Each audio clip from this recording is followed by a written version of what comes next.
What calculators are allowed on the ACT? There's a lot to think about before ACT test day. How you'll get to the test center, what snacks to bring, what to wear. As you're preparing, you may wonder what calculators are allowed on the ACT. Let's look at the ACT calculator policy to help you determine what devices you can bring with you into the testing room. To understand what calculators are allowed on the ACT, it helps to understand when calculators are allowed on the ACT. It's only for the math section. Understandably, a lot of students believe they're permitted in science too, but they're not. On test day, the proctor will check your calculator before you start doing those problems. Okay, first things first. There are way too many ACT permitted calculators to give a 100% definitive list of what calculators are allowed on the ACT. However, you can use some general guidelines to see if your calculator fits the bill. Have a basic 4-function calculator? You're good to go. Have a TI 83 or 84? You're good to go, but keep listening. Got something else? Well, you should keep listening too.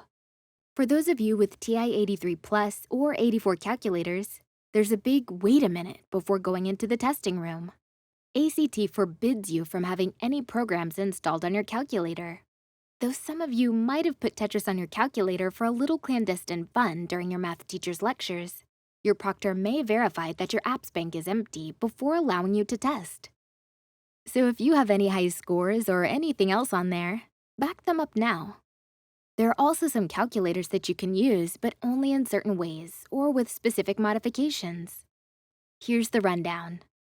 You can use calculators capable of holding programs or documents if you take out all documents and remove any programs with Computer Algebra System, CAS. You can use calculators with paper tape if you remove the tape. You can use calculators that make noise if you mute them. You can use calculators with infrared data ports if you cover the port with duct or electrician's tape.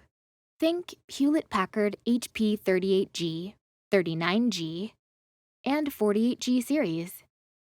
You can use calculators that come with cords if you take out the cord.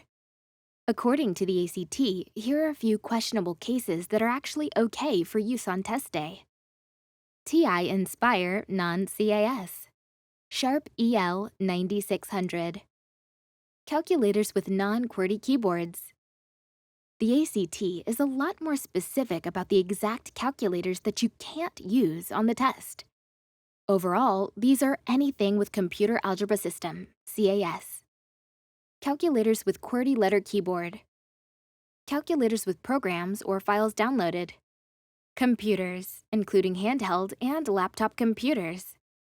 Cell phone and other device-based calculators.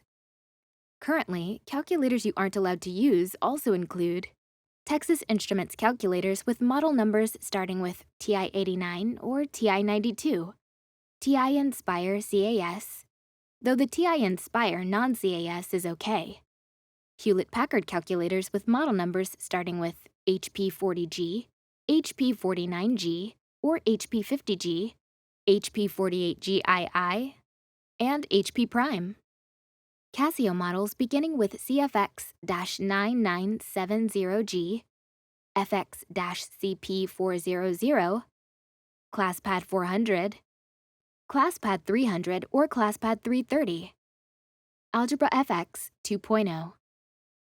Studying for the SAT or ACT doesn't need to be a grind. Magoosh is test prep that you can do on your phone or computer, and we guarantee it works or your money back.